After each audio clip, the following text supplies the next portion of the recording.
Good morning students. मैं रेखा शर्मा आपकी BSc part 2 chemistry honours paper 2 organic chemistry की online class ले रही हूँ।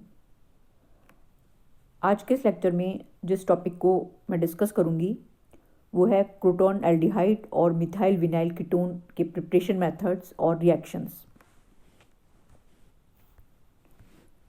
क्रोटॉन एल्डिहाइड या 2-ब्यूटेनॉल ये एक्रोलीन का एक उच्चतर सजात है, यानी इसके अंदर 4 कार्बन होते हैं। इसको एल्डोल को गर्म करके बनाया जा सकता है। फॉर एग्ज़ाम्पल, अगर हम इथेनॉल की रिएक्शन बेस की प्रेजेंस में कराएं तो हमें एक एल्डोल प्राप्त होता है जो डिहाइड्रेशन के द्वारा क्रोटॉन एल्डिहाइड के अंदर परिवर्तित हो जाता है। क्योंकि इस रिएक्शन के अंदर पानी का एक अणु निकल रहा है या डिहाइड्रेशन हो रहा है, अतः जिंक क्लोराइड जैसे किसी डिहाइड्रेटिंग एजेंट की उपस्थिति में ये रिएक्शन अच्छी तरह से होती है। यदि एसिटिक एसिड कैटलिस्ट की प्रेजेंस में एल्डोल का आसवन या डिस्टिलेशन कराया जाए तो भी क्रोटॉन एल्डिहाइड की प्राप्ति अच्छी होती है। यह एक कलरलेस और तीक्ष्ण गंध वाला लिक्विड होता है जिसका कि बॉइलिंग पॉइंट 104 डिग्री सेंटीग्रेड होता है। एक्रोलीन की भांति ये भी एल्कीनो और एल्डिहाइड समूह की सभी सामान्य अभिक्रियाएं देता है। इसकी कुछ अपचयन और ऑक्सीकरण अभिक्रियाएं निम्न हैं।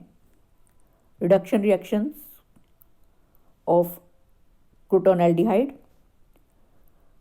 अगर क्रोटॉन एल्डिहाइड का रिडक्शन रेने निकल की प्रेजेंस में कराया जाए तो मुख्य उत्पाद के रूप में हमें 1-ब्यूटेनॉल प्राप्त होता है और इस रिएक्शन में इसका C बॉन्ड और एल्डिहाइडिक ग्रुप दोनों का ही रिडक्शन हो जाता है। यदि रिडक्शन रेने निकल और क्लोरोफॉर्म की प्रेजेंस में कराया जाए तो मेन प्रोडक्ट के रूप में हमें ब्यूटाइल्डिहाइड प्राप्त होता है और इसमें केवल C का ही रिडक्शन होता है।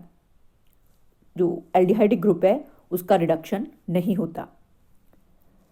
यदि रिडक्शन लिथियम एल्युमिनियम हाइड्राइड की प्रेजेंस में कराया जाए तो मेन प्रोडक्ट के रूप में हमें but2ene1ऑल प्राप्त होता है जिसमें केवल एल्डिहाइडिक ग्रुप ही रिड्यूस हो रहा है और डबल बॉन्ड के ऊपर कोई प्रभाव नहीं होता। ऑक्सीकरण अभिक्रियाएं। अगर क्रोटॉन एल्डिहाइड का ऑक्सीडेशन कराया जाए तो एल्डिहाइडिक ग्रुप एसिडिक ग्रुप के अंदर ऑक्सीडाइज हो जाता है और हमें मुख्य उत्पाद के रूप में क्रोटोनिक अम्ल प्राप्त होता है। क्रोटॉन एल्डिहाइड ज्यामितीय समावयवता या ज्योमेट्रिकल आइसोमेरिज्म दर्शाता है और इसलिए ये समपक्ष और विपक्ष यानी सिस और ट्रांस 2 फॉर्म्स में पाया जाता है। इसका उपयोग विलायक या सॉल्वेंट के रूप में, कीटनाशक दवाई के रूप में और नॉर्मल ब्यूटिल अल्कोहल बनाने के अंदर किया जाता है। दूसरा महत्वपूर्ण alpha beta unsaturated carbonyl compound है मेथिल वाइनिल कीटोन या but3ene2On। ये अनसैचुरेटेड कीटोन्स का सबसे सरलतम सदस्य है। इसके प्रिपरेशन मेथड्स। फॉर्मेल्डिहाइड और एसीटोन का एल्डोल संघनन करवाने पर जो उत्पाद प्राप्त होता है उसको अगर हम गर्म करें तो वो डिहाइड्रेट होकर मेथिल विनाइल कीटोन बनाता है। इसी प्रकार जिंक क्लोराइड कैटलिस्ट की प्रेजेंस में एथिलीन और एसिटिक एनहाइड्राइड इन दोनों की रिएक्शन से भी मेथिल विनाइल कीटोन आसानी से बनाया जा सकता है। मेथिल विनाइल कीटोन बनाने के लिए एसिटिक एनहाइड्राइड की वाइनिल मैग्नीशियम ब्रोमाइड के साथ अगर 60 to 70 डिग्री सेंटीग्रेड पर THF यानी टेट्राहाइड्रोफ्यूरेन के अंदर रिएक्शन कराई जाए तो भी हमें इसकी अच्छी यील्ड प्राप्त होती है।